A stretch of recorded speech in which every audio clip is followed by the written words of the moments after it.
Hello and welcome. My name is Allen, and this was meant to be Wednesday's video, Notable Names in Jewish American History. Before we get into the video, do want to remind you, you have two ways to donate the channel if you are so inclined. I have a Patreon account, which allows you to donate monthly, on a month-to-month donation basis over a certain period of time, or I have a coffee account which can do the same, but also allows you to donate one-time individual donations. Do not donate if you are in financial difficulties. It's tough all around out there right now, especially with moron in chief and sycophants in office. If you want to donate and you can afford it, thank you. I appreciate it. I really do. It is just me, myself, and I who do all the research, filming, editing, posting, everything. But anyway, with that said, let's go ahead and jump back into the video here. For the notable names in Jewish American history, we are looking at 1. Allen Ginsberg. And we start off here, I think it's pbs.org. Visionary poet and founding father of the Beat generation, inspired the American counterculture of the second half of the 20th century with groundbreaking poems such as How and Kaddish. Among the avant-garde, he was considered a spiritual and sexually liberated ambassador for tolerance and enlightenment.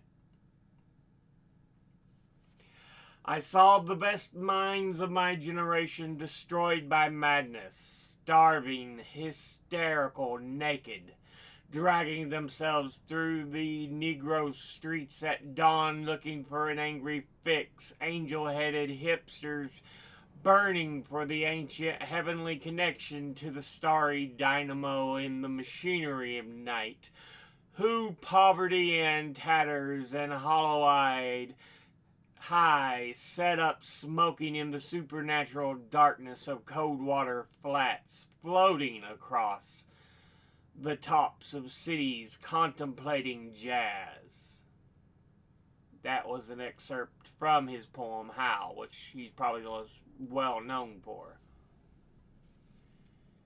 He was a visionary poet, founding father of the Beat generation, who inspired the American counterculture of the second half of the 20th century with his poems such as How and Kaddish, and was among the avant-garde. He considered a spiritual, sexually liberated ambassador for tolerance and enlightenment. Having an energetic and loving personality, he used poetry for both personal expression and his fight for a more interesting and open society. He was born in Newark, New Jersey on June the 3rd, 1926, and as a boy was close witness to his mother's mental illness, as she lived both in and out of institutions. His father, Louis Ginsberg, was a well-known traditional poet, and after graduating from high school, he attended Columbia University, where he planned to study law. So, Columbia University, clearly very intelligent and bright mind. There, he became friends with Jack Kerouac and William Burroughs. Jack Kerouac, what was it? On the Road was the name of the book he wrote that was so influential. But yeah, he's one of these Beat generation writers who was a big name. William Burroughs I've heard of, but I couldn't tell you any of his works. Together, the three would change the face of American writing forever. With an interest in the street life of the city, Kerouac, Ginsberg, and Burroughs found inspiration in jazz, music, and the culture that surrounded it. They encouraged a break from the traditional values supporting drug use as a means of enlightenment, and to many, their shabby dress and hip language seemed irresponsible, but in their actions could be found the seeds of a revolution that was meant to cast off the shackles of the calm and boring social life of the post-war era. And when we're talking post-war, we're talking post-World War II. Because America was still going through this big change. It was the boom in American life. The baby boomers were all over the place. It's the 50s. Economic growth. But there's an undercurrent, which they were part of, the Beat generation, which would give rise to hippies. But yeah. While the nation tried desperately to keep from rocking the boat, Allen Ginsberg and the Beats saw the need for a more vibrant and daring society, and one of the primary first works of the Beats was his long poem, How. In an age plagued by intolerance, How, published in 1956, because remember, that's the start of the Civil Rights era, was the early 50s, as both a desperate plea for humanity and a song of liberation from an intolerant society. Ginsberg's use of a gritty vernacular and improvisational rhythmical style created a poetry which seemed haphazard and amateur to many of the traditional poets of the time. In How and his other poems, however, one could hear a true voice of the time, unencumbered by what the Beat saw as outdated forms of meaningless grammatical rules. For its frank embrace of such taboo topics as homosexuality and drug use, How drew a great deal of criticism, and published by City Lights, the San Francisco-based publisher of many of the Beats. The book was the subject of an obscenity trial. Eventually acquitted of the charges, City Lights came out with Ginsberg's second book in 1961. Kaddish and Other Poems, often considered Ginsberg's greatest work, dealt with the deep despair and addressed Ginsberg's closeness with his mother while she was hospitalized and fighting insanity. The raw nature of the subject matter and Ginsberg's desperate emotions found the perfect home in the poem Kaddish. Of Kaddish, Ginsberg wrote, I saw myself, my own mother, and my very nation trapped desolate, and receiving decades of life while chanting Kaddish, the names of death in many mind worlds of the self-seeking key to life found at last ourself. Throughout the 1960s, he experimented with a number of different drugs, believing that under the influence he could create a new kind of poetry. Using LSD, peyote, marijuana, and other drugs, he attempted to expand his consciousness and wrote a number of books under the influence, including the Yage Letters with William Burroughs. For much of the youth of the day, Ginsberg's embrace of illegal drugs and unrestrained sexuality made him a central figure in the rebelling movements of the time. More than any other American poet of the 20th century, Ginsberg used his popularity for social change. Coining the phrase flower power, he encouraged protesters of the 60s to embrace a nonviolent rebellion. By the 70s, his fame had grown enormously, and though he cast aside drug use for an interest in Buddhism and yogic practices, he remained important to newly formed youth movements. In the 1980s, Ginsberg was the most famous living American poet. He was, as a writer, continued to publish challenging and personal verse, and as a celebrity, maintained an international presence as a spokesperson for peace and tolerance, working often as a teacher and lecturer. In the last decade of his life, he wrote and performed at the prolific rate of his youth. He had sold millions of books and often expanded into other genres. Among the collaborators of his final years were members of the bands Sonic Youth and U2.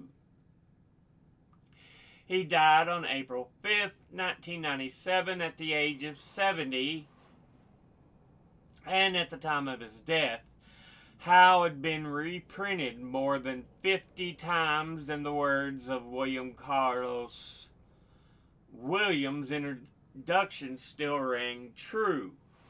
This poet sees through and all around the horrors he partakes of in the very intimate details of his poem. He adds nothing but experiences.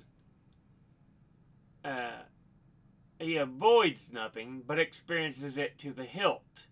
He contains it, claims it as his own, and we believe laughs at it, and has the time and effrontery to love a fellow of his choice and record that love in a well-made poem.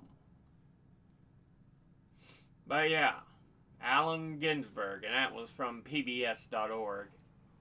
Let's hop over here to Britannica.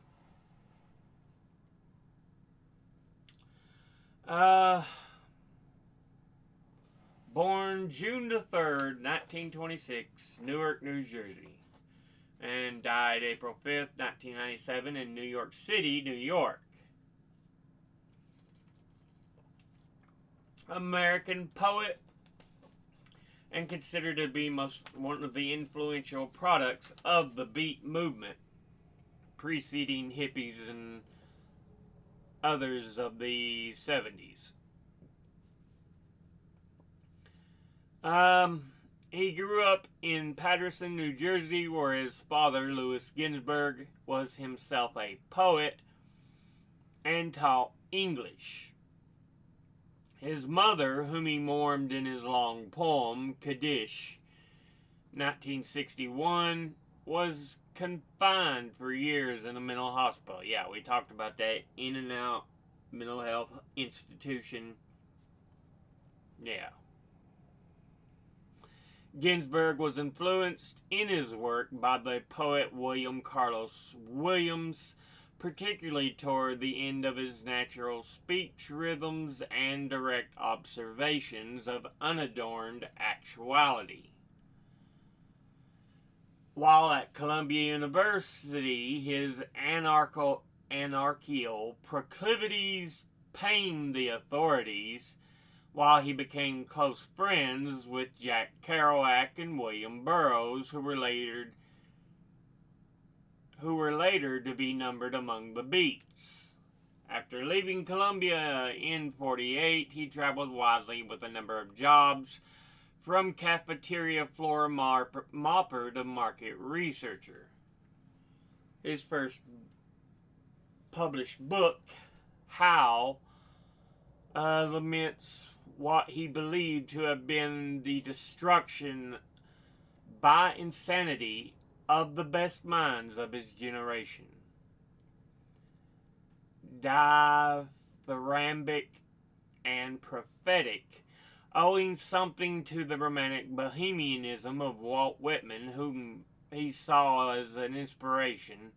It also dwells on homosexuality, drug addiction, Buddhism, and his revulsion from what he saw as the materialism and insensitivity of post-World War II America. Yeah, remember, this is the 1950s. America's still struggling socially in a number of ways, even though economically it's booming. Most people think, oh, the 50s were the greatest era. But he's looking at the seedy underbelly of the way African Americans are fighting for civil rights, the way the rich are treating people. And that was still when we were actually taxing them. Yeah. You could see the development of society into what it would today become. Empty Mirror and a collection of earlier poems along with Kaddish and other poems in 1961, followed by Reality Sandwiches in 63. Kaddish, one of Ginsberg's most important works, is a long confessional poem in which the poet laments his mother's insanity and tries to come to terms with both his relationship to her and with her death. In the early 1960s, Ginsberg began a life of ceaseless travel, reading his poetry at campuses and coffee bars, traveling abroad, and engaging in left-wing political activities. He became an influential guru of the American youth counterculture in the late 1960s and acquired a deeper knowledge of Buddhism and increasingly a religious element of love for all sentient beings entered into his work. Later volumes of poetry, Planet News in 1968, The Fall of America, Poems of the States 65 to 71, ultimately being published in 72, which won the National Book Award. Mind Breaths, Poems 1972 to 77, which was published in 78. White Shroud, Poems 1980 to 85, being published in 86. His collected poems 47 to 80 appeared in 1984, and collected poems 1947 to 1997, published in 2006, is the first comprehensive one-volume collection of Ginsberg's published poetry. The Letters of Ginsberg was published in 2008, and a collection edited by Bill Morgan and David Stanford that focuses on Ginsberg's correspondence with Kerouac and published as Jack Kerouac and Allen Ginsberg, The Letters, in 2010. Wait Till I'm Dead, Uncollected Poems, published in 2016, compiled verse that Ginsberg had submitted to various publications and selected from his correspondence. But yeah, we get a look at Allen Ginsberg.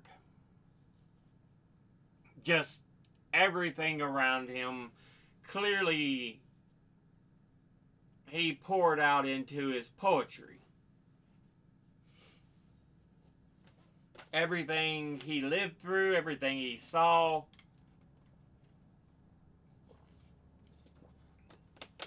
you can tell were part of the influence of his poetry. But yeah, Allen Ginsberg. When we talked about him being at Columbia University, apparently he also went to Montclair State University and the University of California, Berkeley, though it doesn't say what degrees, if any, he attained from those universities, but he did get a Bachelor's of Arts from Columbia. Beat literature, confessional poetry, and the most notable work listed is How. He would receive the National Book Award in '74 and the Robert Frost Medal in '86. And they have him as having a partner. So yeah, remember, a lot of his work dealt with homosexuality and sexuality in general. But yeah, partners with Peter Orlovsky, 54 to 97.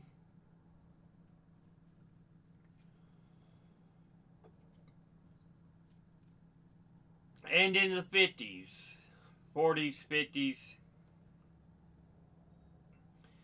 you know, that was something that we really struggled. People talk about how tough it is today, but even back then, you know, sexuality has never been just hetero. It has been the norm for a long time, but there's always been a level of homosexuality, of trans ideology, because people, even though they couldn't necessarily live as the other race that they felt more like, they still had those feelings.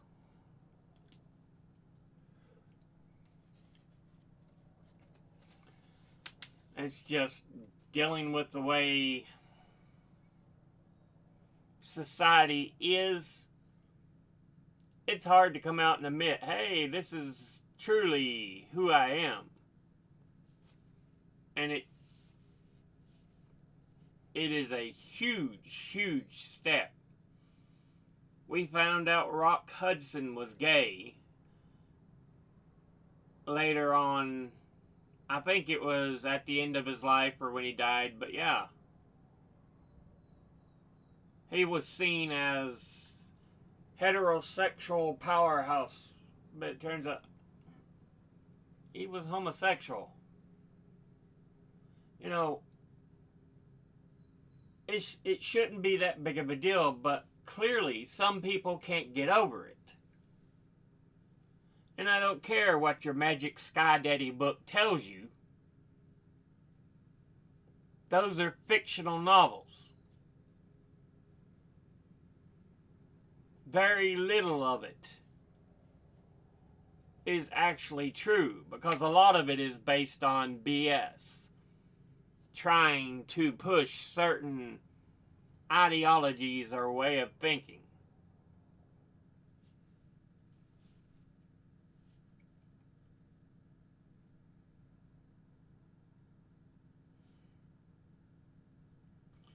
But yeah. Briefly attended Montclair State College before entering Columbia.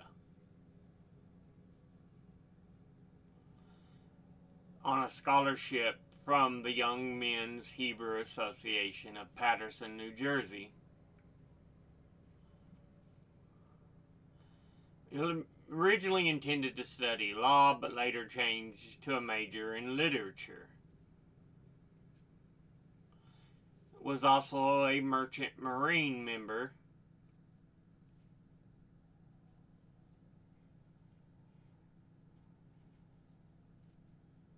But yeah.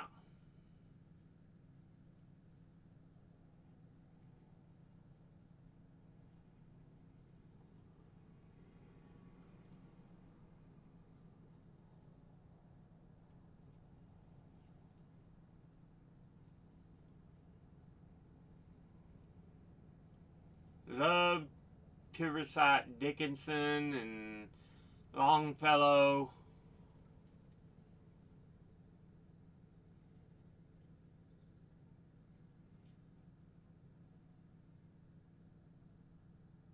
So yeah.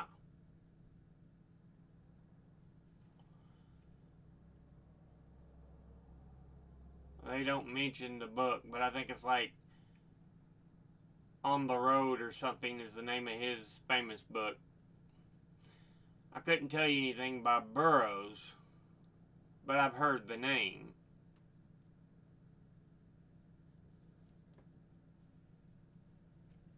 On the Road, yeah, Jack Kerouac.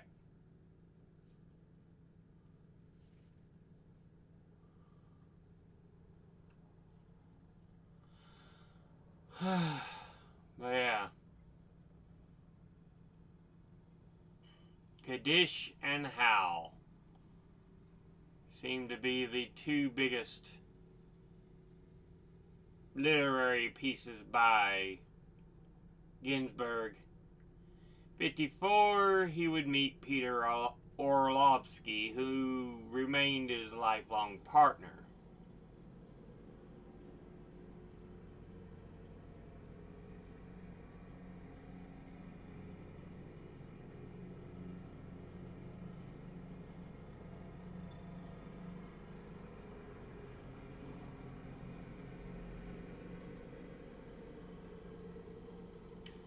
Ginsberg and Orlovsky in 1978. There's Ginsberg, there's Orlovsky.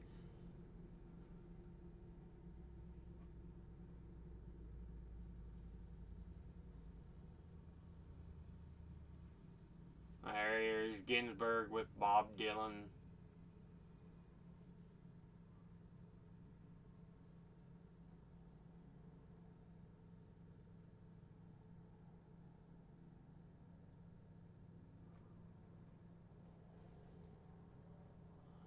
Got deep into Buddhism.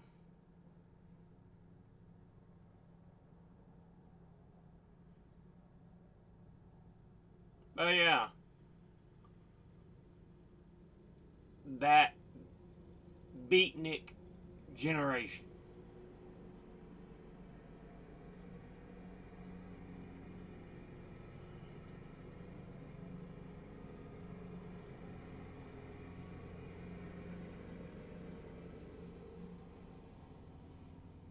Allen Ginsberg. We'll go ahead and end this episode there. There's a look at one of the great writers and poets and influential figures in the 50s and 60s, Allen Ginsberg. But with that, we'll go ahead and end this episode there. As always, educate thyself, think, read, study, learn. Someone tells you something you have trouble believing, ask them to cite their sources, and it can't just be a bunch of tinfoil hat wearing sources or anecdotes try to be slapped together to try to form some kind of source. I'll be putting my links and sources in the description box below the video. Excuse me. Thank you all for watching. I'll see you all in the next one. Until then, later.